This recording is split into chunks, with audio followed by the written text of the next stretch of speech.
What's happening, Reds? It's Jamie Webster here. Just wanted to say, subscribe below. Thank you very much.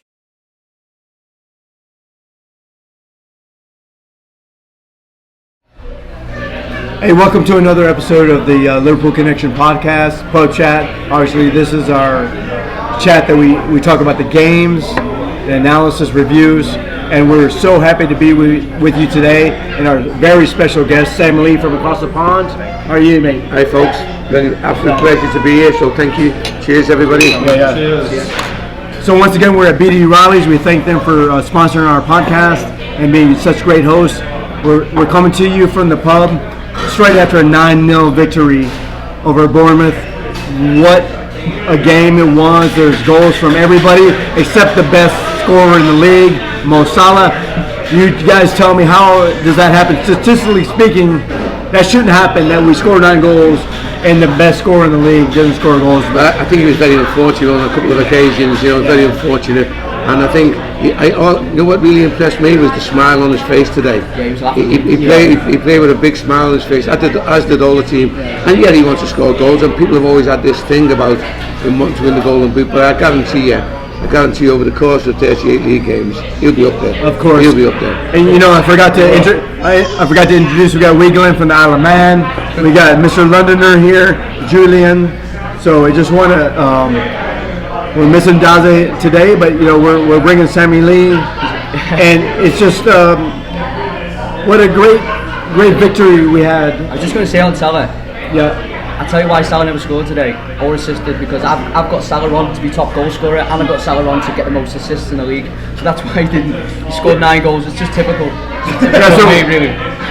So if Wiegland has Salah on his fantasy team, you know that Salah's not going to. Well, that's quite strange to say that, because while the game was going on, everyone was saying here, oh look, you brought us luck, Sammy. He'd like to come back, Sammy. He'd like to go home, Sammy. And I was getting texts from back home saying, "Don't come home, Sammy. Stay over there, Sammy." So you're staying now. Yeah, exactly. You're staying in the region. So I can't win or I can't lose, whichever way you want to take it. That's right. So Sammy, his room was right next to the pub. It's 10 feet of the pub. It's called the Regi North, and it's appropriate, right? Because we scored goals today. We went 3 games, and we were only kind of not hitting the full strides that this team can achieve. And especially after the last week, after the loss to Man United, a lot of people's heads were falling off. Like, this team needs to be scuttled. They need to restart. I've seen some Klopp out. FSG out is always prevalent. But they showed today that when we're on song, this team is going to be there at the very end. A lot of games and points to play for. And what I liked about it, we had some local lads scoring goals today. Obviously, Alexander-Arnold scoring a goal. And you saw the smile on his face. And, you go back and look at those 9 goals, guys. There were some quality finishes there. So if you wanted a performance after what's happened the first few games of the season, that was it, right? 9-0, go out, the team was outstanding all over the pitch. They showed, and we spoke about it the other day, they showed energy and desire to win. They were going to go in and win this game, but win this game well. Exactly, right? and I was asked before the game about the game, what do I think? And I said, well, 2 things. I said, we need to win. I said, but more than that, we need a performance. Yeah. And we got the performance, and I honestly said that basically, if you get the performance, you'll get the win anyway. And I think that performance is more keeping with Liverpool. I don't get all the doom and gloom merchants who have been 3 games. What I will say on all that, my concern has been for Liverpool since before the season is, Liverpool last season played every minute of every competition that they could. Every cup competition they got to the final, they won 2. They lost once. Every minute, the league, the Premiership went to the last kick of the season, and I was always concerned that and they lost by they missed out on the quadruple, as you mentioned before, by a very, very small margin. And I was always concerned about how psychologically it affects them, because it affects everybody. And I think it's had a little bit of an effect on them to begin with. That today will certainly give them a load of confidence, because people say about intensity. The intensity comes from the psychological element and being on your game, and I think that will give them a lot of confidence today. You know, it's funny because like when I went to Liverpool for the first time in 2015, one of the sayings that I brought back to America, my favorite saying is wind-up merchants. And there's a lot of wind-up merchants out there. You know, their footy knowledge is suspect at best, and they're just winding people up. They're just trying to get views and clicks, and we see it on Twitter and Facebook and Snapchat and Instagram. Like, that's the world. That is the world we live in. Everything is either it is. Or your legends, right? The next day. But so winning 9-0, having the quality of the goals that we had, Elliott's strike was superb. Alexander Arnold's strike, even Firmino getting his goals and assists. Carvalho's hit. I mean, it was good goals. Yeah. And Elliott first half, by the way, and Firmino the entire game. Like Firmino's outstanding. But if you take the games that we've played over the season, you got to put Elliott and Diaz as the top performers, as the consistent top performers over them. It's bloody hard to say, like, there's only been 4 games. Yeah, but that's what I just said. After 4 games, Elliott and Diaz have been the top performers. They've been consistent every single game that they've played, and it was evident. So when you go back to the starting line today, Milner dropped off. We got Fabinho back into the 6. Henderson played the 8 with Elliott, and you saw there was some balance there, right? The defense didn't change from last game. The forward line didn't change. But you know what, Steve? Forgive me for what hasn't been mentioned, and I know why they haven't mentioned, because none of us like to use excuses. Liverpool never excuses. Is the injuries? Yeah, of course. Because I have to say to you, people even say to me today, our bench looks thin. But look at the lads who came on, how well they played and how well they performed. They give them an opportunity, and they're not. Liverpool have never once made excuses about injuries, but it's a fact. It's a fact. You played on great teams in the 80s, and you played in many games that you were by far the superior team, just like today. So how much do you give credit to the team versus discrediting the opponent that you played? Because Bournemouth, to be honest, is not a great squad right now, right? It's a perfect team to play against. Go on, answer. Well, I know what you're saying, Glenn, but I've got to be honest with you, for me, it's all about Liverpool. Yeah. It's all about Liverpool, because at the end of the day, it could have also been the banana skin today. I've got to be honest. I don't like to talk about other teams because I'm not that clever, to be honest. I'm not that good. For me, I only have to concern myself with what we can affect and we can control. And I just tend to think Liverpool, for me, regardless of who they're going to play today, is going to be difficult because of the start they've had.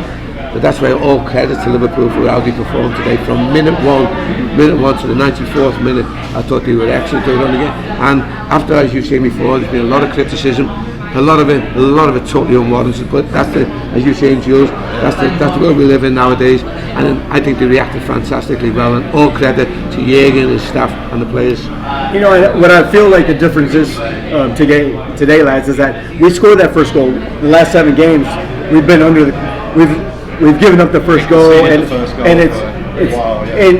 with this team that has been but with this team that's been called mentality monsters in the past, you can see it has affected their psyche in the last couple of games, that giving up the goals early. But today we scored those goals early, and then it was a free football. Everybody with a smile on their face. Dude, they had acres of space. Let's be honest. They had acres of space in the midfield. 4 games, right? Everyone's gone mental and you dissect everything now, because every single game is scrutinised and people watch it back 1,000 times as well. But the fact is, there's 4 freaking games into the season, right? We just won 9-0. We're doing alright. City gave up 14 points last season. There's a World Cup this season. It's early days. But I saw a lot of good things, especially from the youngsters. Can I just interrupt? I have to say, Chair, I know what you're saying about conceding first, but I'd rather not go down that line, because, does that mean every time they concede first they're going to be in trouble? I'd rather hope not. But also, what I think was mentioned before, was the psychological element, which I repeat, that was my big concern going into the season. And if they were a little bit tired psychologically, that may have shown. But that result today, and not only the result, the performance and the manner of the performance, I think will help them greatly moving forward. What I liked about today's performance, obviously, besides the 3 points and 9-0 victory, is that the people that were kind of slated after last game, Van Dijk, Alexander Arnold, Firmino, got not by us, but by the Twitterverse, right? Just get off Twitter. But you can't. But the thing is, you can say get off Twitter, but Twitter. You're always going to listen to 10 dickheads on Twitter. No, I understand that. But we blame Twitter. We say get off Twitter, but Twitter has helped Liverpool become the global phenomenon that they are. It has. Fantastic. I'm just saying, don't listen to that nonsense. But that is part of the growth of social media growth. That Peter Moore, when he came to our pub, says this is what we're trying for, and now they're the most popular club in the. But so we can say Twitter's bad, but it also helps the team. You have to be honest about that. I'm just saying, don't. I mean, I don't. If there's loads of people talking nonsense on Twitter, I just don't pay attention to it. Anyway, back to the game today. It was that exceptional. It was very hard to pick out like the top player. I thought who would you be your man of the match? It's really, the man. I haven't seen who won it officially. I thought Diaz was fantastic. Diaz was outstanding. And I saw something in Diaz. Elliott as well. He started to, the way his position as well. He's starting to get involved more. Where last season, which is completely understandable, it was more kind of outside and very obvious with what he was going to do. Diaz. He got two headers. That many goals, wasn't it? Yeah. But he was, Diaz was outstanding. And young Harvey Elliott as well. I think that's what I'm saying for me. That's why they've recruited very well, because he said it's impossible for all these players to be on the game all the time. And what it requires then is somebody to step up to the plate. And for me, from moment one today, Diaz was on the game. I thought he was excellent. He was picking balls up in midfield, wide. He was interchanging passes and moving across the pitch. I thought he was excellent today. It was so interesting. His goals are off headers, right? And we would not think that Diaz would be the guy that's scoring off headers, because he's running off the wing and he's beating players and he's going for that far post. But that position he was picking up today was very interesting, and you have to go back and watch the game to see that if there was a tactical purpose to that he drifted into that center. And it's quite strange, because even last season people likened him to Luis Suarez, the way he run and and all that. But today's position was very similar to that as well, and he was in a position, both him and Harvey Elliott, where Bournemouth found it very difficult to be able to pick him up, because again, without sounding technical, you were in between the lines, and that was difficult for Bournemouth, because once you step out, the gaps will appear somewhere else. So I thought he did a fantastic. I want to ask you a question, because obviously, coming through the ranks as a youth player and going into Liverpool, how do you feel when you see a young player like Elliott and Carvalho, their goals that were well taken the first time? How does that make you feel about just take you back to when you're a young lad coming up? It doesn't take me back, to be honest, because I never like to look back, as I mentioned in the Q&A. I like to look forward, and all that does to me when I see someone like that, again, as we alluded to before, the club have had a lot of criticism in this last 2 or 3 weeks, and okay, some of it justified, an awful lot of it not. But all that happens to me when I see something like that. I'm thinking like, fantastic, go on, give them the chance, because that quite often happens. That's why they never blame injuries, use it as an excuse, because it's an opportunity for somebody else to step up. And thankfully, these lads have been well prepared by Alex Inglethorpe in the academy. Not all of them, but some of them. I'm saying that they've got a good ground and a good bedrock to come step into the side and do the business which is required of them. Carvalho looks really, really good. Doesn't he? In all the games he's played, he's looked really good. I didn't see that much of him Fulham, and like seeing him in the games he's played, he's going to be a really, really good player for us. He really is. So he looks like someone that is going to add more than maybe we expected this season. We might see him a bit more. That's what I mean, But he has a bit of class to him, doesn't he? Immediately, you can see it. You can see that he's always looking to go forward. He's inventive. He's got a good shot on him. The low centre of gravity, very difficult to knock off the ball, although he's not the strongest. He rides tackles well. I want to say today, obviously Elliott was really good, Carvalho was good when he came on, Firmino was excellent, but I'm going to pick out someone that has been massively criticised, and then he was dropped in the Man United game, which is Fabinho. I thought had a very solid game. I thought he linked the play really well today, and it's such a vital position. And when you don't have a fit, 100% Fabinho, we don't have a player that can play that role for me. So I was glad to see that. Yes, it was Bournemouth, but it doesn't matter. I thought he had a really good game today. I don't think we should mention Bournemouth with something like this. I really don't, because it takes away from the quality football and goals. And I repeat what we said before. that could have been a very, very difficult game today. But honestly, if they hadn't approached the game right, thankfully, again, I can only concentrate on Liverpool because that's who we can affect. For me, they started the game 100% on the front foot. Got the early goal, as you mentioned before, but kept on going. And again, I'm even listening to the crowd today. Sometimes they've been critical in the past of getting to 4 or 5 and maybe taking the foot off the pedal, but not today. Because they needed to make a statement today. And they made a It statement. feels good though as well, right? I mean, now finally the season started. Of course. It feels like. Well, we'll give credit to Sammy Lee being here, but also my Kevin Keegan signed shirt I've never worn before. Took it out the gotta wear it every closet. time. Yeah. I can't wear it every time. You gotta wear the Because same you thing fucks about will the spill beer on That's it. what Wilson's saying. Yeah. No, you guys will spill beer on it. I think that's more reason to take credit rather than me being here, you know. Because I'm just very fortunate to be here, and I'm very happy to be here, by the way. Yeah, I know. I've had a great couple Yeah, of days. we've had a great couple of days with Sammy Lee being here in Austin. First time to Texas, first time obviously to Austin. Took him to an MLS game last night. You know, getting back to Liverpool, you know, is this a kickstart to? Obviously, the games are going to come fast and thick now. There's a month. It's a midweek game and a weekend game from here on out, almost to the World Cup, right?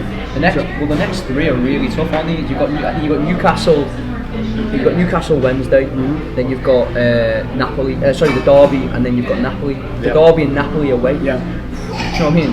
Yeah, that's really massive. So getting that win, if we would have struggled today, even though we would have limped over like 1-0, 2-0, whatever, getting that massive win, like you said before, like getting a statement. Newcastle on Wednesday night is going to be really tough. We want these massive games. No, right? we do, want these games. It's What I'm good. saying now, like having like a massive win doesn't half help. Does it? That's what I was saying, Glenn, before. For me, the 9, but it was the performance that was really pleasing for me today. And again, I repeat what I said before. I was getting asked before what do I expect today. I expected them to win, but you can never guarantee that in any football game, certainly on the Premiership. But I wanted the performance alongside it because for me, without sounding arrogant, if Liverpool perform, they win more often than they don't. And they were superb today, which really bodes well. Listen, they won't get carried away. Just like they wouldn't have panicked. They wouldn't have panicked with the 3 games that just preceded it. I just think they'll keep their feet on the ground. They'll look at things and they'll just say, well, now we don't need to move on to Newcastle. Which, as you say, another very difficult game. You know, in a game like this, after the last week or even the start of the season, I go back to the quote like, "Form is temporary, class is permanent," right? And it showed today the class that we have in this team. There may be a little dip last week. I think the energy levels are very low for some reason. We still haven't figured out why they were low against Manchester United. But the class showed through and through. Well, I heard a great saying before. I haven't heard his dad. Apparently, but it's come from Liverpool, and I don't know. He said like, intensity is our identity, and I think that really suits Liverpool. It really suits them with the way they play with this squad of players. Yeah, I think is Newcastle away? Is Newcastle away on Wednesday, or is that Should home? be home. Is it? Should probably have known that before, really, shouldn't we? But yeah, no, that Research, chaps, research. Go on Twitter. I thought one reason though. Hey, not only did he not show up on time, he didn't do the research. Well, I thought between the 4 of us, somebody about Glenn, don't blame me. I'm the facilitator. Hey, can't do everything on this show for them. What do you think of the? So obviously we're BD Riley's, Austin, Texas. What do you think of the atmosphere today? Yeah, mate. Here? Yeah, here at the pub. Wow. I have to say to you, since I've stepped off the plane, I've just been blown away. I really am. I'm not patronised. I'm not, it's been blown away. I went to the MLS game last night. The game prior to going up there, the build-up, seeing people in the turnstile bar, and then going in there, and all credit to Avin and his staff and everything what goes on there at that football club. I was blown away. Fantastic stadium. And then to come here today, as I said in the Q&A, I've been involved in supported clubs before, and there's a lot of it's Irish. We know that, which is great, which is superb for us. But to be so far removed over here, to see the passion, and then lo and behold, it gets capped off with the local fire brigade going past and blowing the horns. I thought it was excellent. What's that about? Yeah, I thoroughly enjoyed it. The news, yeah. So I told you yesterday there was a lot of expats here at part of our club, and I don't think you really grasp how many we have. It's not just expats. It's not just expats. They've got to be honest, and I have to say, I know they're expats, but I have to say it's not expats. It's the indigenous population which doing great, and I look at them. But having said, I never cease to be amazed. I really never cease to be amazed with the fact what passion, what support this football club has globally. globally. Yeah, no, I mean, I remember when I came over myself and being like, well, when we're going to watch footy and coming down and being like, it was like a 6 o'clock game, and it's like 100 people here for a 6 o'clock game. Do you know what I mean? Like for the derby next weekend, they'll all be out there before even the pub opens, drinking at 6 o'clock. I mean, I won't be, but and it'll be busy for the Newcastle game as well. Yeah, It's pretty consistent. It is. But hopefully, going back to today, hopefully now we can really kickstart our season with that. It's just doing it with 9-0. You know, it's like okay, this is where we're going to begin, and this is where we're going to push forward. It sounds like players are starting to come back from injury, which is really good as well. It sounds like we are looking for a midfielder, but that's another conversation. We won't worry about that today. So after that win, but Don't throw a spanner in the works. great. Oh yeah. We're happy today. We are happy. I don't want to bring it up, but yeah, it's been good. But we appreciate Sammy coming here and Fantastic. having a chat with us. It's been an absolute pleasure. Hope you've had a great time. And introducing me to drink, because I'm sure that the folks know I don't drink. You don't drink, right? So this is your first. How do you feel? You like alcohol? Yeah, I've got to be honest. Again, Sammy Lee. should never be surprised, should I? Yeah. So his new favorite beer is Pacifico. So Yeah, any yeah, distributors yeah, out there, yeah. a partner to bring it over across the pond. Import and export. Yeah. All right, let's wrap it up. And Thank you. So, Thank you, hey, folks. so subscribe, like, tell your friends about our channel. We're just a bunch of mates having a good time talking about Liverpool. Thank you very much. Tell your mates, because I'll certainly be telling my mates across the pond. Different Cheers. class. Well done. Cheers. thank you. Cheers.